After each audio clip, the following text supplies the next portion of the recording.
Magandang tanghali mga kapatid. Nagpaalala sa Education Secretary Sani Angara sa mga eskwelahan na magtatag ng sariling policy para pigilan ang bullying sa kanilang school. Mapapribado man o pampublikong eskwelahan yan. Sa tingin niyo mga kapatid, anong magandang hakbang para mapigilan ang bullying sa mga schools? Tara samahan niyo ako at magtatanong tayo dito. Pagtuturo ng magandang asal ng mga magulang nila sa bahay. Kasi po doon naman po talaga unang nakukuha yung values po ng isang bata, yung pagtuturo po ng isang magulang sa kanilang mga anak.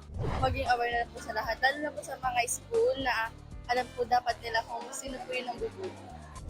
Kapag karoon po ng meeting yung mga magulang at teachers po na pag-usapan po yun para sa ikabubuti ng mga estudyante.